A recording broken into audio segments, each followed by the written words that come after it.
Et bien salut à toi petit filou, j'espère que tu vas bien, en tout cas moi ça va très très bien et on se retrouve aujourd'hui pour une nouvelle vidéo assez spéciale. On va pas jouer aujourd'hui, on va décortiquer un peu la mise à jour de le 18 avril sur Meteor Maker et les futures mises à jour de ce jeu. Alors du coup, cette mise à jour de ce mois-ci, 18 avril 2023, on a eu des nouveaux blocs, les blocs en mode enfer, Hellscape ils appellent ça. C'est des blocs en fonction de l'enfer. Comme vous pouvez le voir à l'écran, on a une sorte de symbole diabolique, des incantations. Je trouve ça stylé qu'on peut mettre ça sur les murs ou au sol et tout. On peut vraiment faire un endroit assez diabolique où on peut invoquer Satan, tout ça. Franchement, je trouve ça assez stylé. Ça donne bien avec le thème apocalyptique, autant pour moi. Alors, ensuite, on a des murs ensanglantés. Voilà, je trouve ça c'est sympa aussi pour faire une ambiance assez glauque. Avec les murs de laboratoire, de l'abattoir. Ça peut être assez sympa. Ensuite, on a des blocs. Je trouve ça assez stylé. Je sais pas à quoi ça ressemble. C'est plutôt des tuyaux dans le mur remplis de sang et de chair. Ensuite, on a des racines avec un creux dans le bloc. Assez stylé aussi. Là, on va passer directement à mes préférés. On va dire les blocs animation.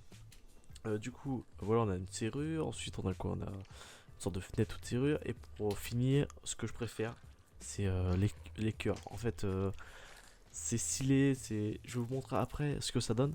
Mais dans un endroit assez glauque, vous entendez des battements de cœur. Franchement, je trouve ça stylé.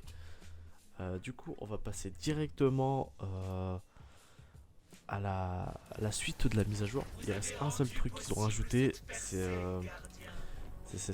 un mode d'un piège, euh, un mode pour le cibleur. Comme vous pouvez le voir à l'écran, c'est impitoyable. Tire une volée de traits en succession rapide. Je n'ai encore jamais essayé, je sais pas ce que ça vaut, j'ai pas encore eu affaire à ce genre de piège. À mon avis, ça doit tirer en boucle des flèches. Bon, ça peut être intéressant. Je suis peut-être pas trop m'en servir, en tout cas pas pour l'instant. Du coup, voilà, on a fait le tour de cette mise à jour. Maintenant, je vais vous montrer à peu près ce que ça donne. Du coup, bah, ça donne un petit côté ambiance un peu horrifique. Bon, là, certes, il y a beaucoup de lumière. Vous enlevez les lumières, ça donne un petit côté stylé. Là, le long couloir, franchement, j'aime bien le côté sang ensanglanté. Euh, Ça donne le côté réalisme dans le jeu. J'aime beaucoup. Du coup, passons directement à la suite des mises à jour. Voilà, comme vous pouvez le voir à l'écran, sur cette feuille, sur cette image plutôt, vous pouvez voir beaucoup de choses. Donc, du coup, on a le secteur 1, donc je pense que c'est des saisons. Donc, c'est saison numéro 1 de Meteor Maker Dreadshore. Euh, du coup, comme vous pouvez le voir ici, ouais, avec mon pointeur, je pense que c'est une combinaison. La future combinaison, peut-être un tank, possible. Encaisser plus de dégâts, possible aussi. Pourquoi je dis ces combinaisons? Après, c'est mon avis. C'est peut-être pas c'est un nouveau gardien, je ne sais pas. Mais en tout cas, 0-3, il y a deux combinaisons dans le jeu. 0-3, peut-être la troisième combinaison, je ne sais pas encore. C'est possible. En tout cas, je la trouve plutôt stylée. Dans l'eau, ici, on voit le reflet d'une créature, une sorte de créature. Je pense que c'est le nouveau garde, le nouveau monstre pour défendre vos bases. Alors, ça ressemble à rien. Ça ressemble à rien. Ça ressemble plus à une petite araignée ou bien un piqué. Genre, c'est un ennemi qui ne bouge pas, qui tire, qui doit tirer les choses ou peut-être invoquer des monstres ou quoi, je ne sais pas. Bon, à voir. Je ne sais pas. J'espère juste que ça va pas être trop pété parce que pour nous, les speedrunners, ça va être terrible. Les lasers là, je pense que c'est le nouveau piège. Peut-être un sniper, possible. Euh, à voir. Mais ça peut être intéressant.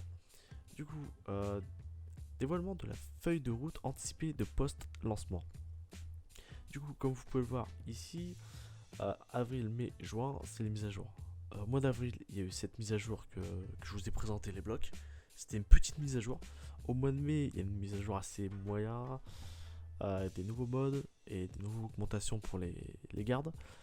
Et par contre, au mois de juin, c'est la plus grosse mise à jour. Oui, première saison, des nouveaux environnements, des nouvelles armes, beaucoup de choses. On va voir tout ça plus sérieusement. Du coup, ça on l'a vu, c'est ce qu'on avait vu.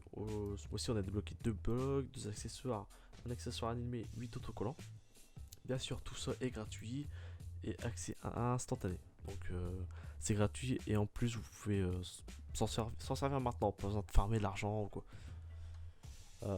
La mise à jour du mois de mai, nouveau mode et augmentateur gratuit et à débloquer en jouant. Donc c'est gratuit, donc pas besoin de mettre la main en portefeuille, vous pouvez directement les débloquer en les achetant avec la monnaie du jeu, en les farmant, ça va assez rapide, donc ça va.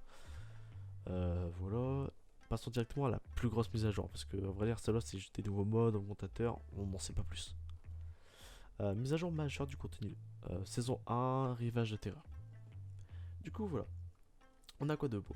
On aura un nouvel environnement. Donc oui, dans le jeu, les environnements c'est autour de votre base. Pour l'instant, il n'y a qu'un seul environnement, c'est un désert. Peut-être que là, on aura une forêt ou autre. En tout cas, je pense qu'on aura une sorte de, de, de, de, de marée ou de déchetterie plutôt. Une déchetterie tout autour de la base, ça peut être assez classe. Un nouveau pack de déco. Les packs de déco, c'est exactement ce que je vous ai montré. Ce que je vous ai montré avec les cubes animation, tout ça, avec le cœur, tout ça. Donc ça, on aura un nouveau pack. Encore une fois, gratuit et on peut s'en servir directement. 4 nouveaux éléments de gameplay. Donc c'est-à-dire un gardien, donc une combinaison plus ses compétences, une arme plus ses améliorations, un piège plus ses modes, et un garde plus ses augmentateurs. Les gardes, c'est les monstres qui protègent votre base et les gardiens, c'est vos combinaisons, tout simplement. Bien sûr, sera débloqué en jouant donc avec la monnaie du jeu. Vous pouvez acheter avec la monnaie du jeu, ça c'est intéressant. Ou bien les acheter sur PlayStation, Xbox ou Steam. Personnellement, je trouve que ça sert à rien. Je préfère largement débloquer en jouant. En plus, ça va vite à être débloqué. Euh, Ensuite, on aura le choix à une nouvelle collection d'objets cosmétiques. Bien sûr, uniquement achetable sur le PlayStation et Xbox ou Steam. Bien sûr, le jeu a été gratuit sur le PlayStation Store, non, le PlayStation Plus, autant pour moi, Premium. Donc, il faut bien qu'il se fasse de l'argent. Donc ça, je comprends un peu. Après, c'est juste une collection d'objets cosmétiques. C'est pas vraiment, ça n'impacte rien du tout en fait. C'est juste cosmétique. C'est à peu près comme le pack de déco, tout simplement. Bon, bah du coup, on a fait le tour des toutes les nouveautés du jeu. Dites-moi en commentaire si vous avez bien aimé le jeu, si vous jouez encore, tout simplement. Et n'hésitez pas à vous abonner, à partager la vidéo, à commenter et surtout à kiffer. Je vous fais du gros bisous. Ciao, ciao.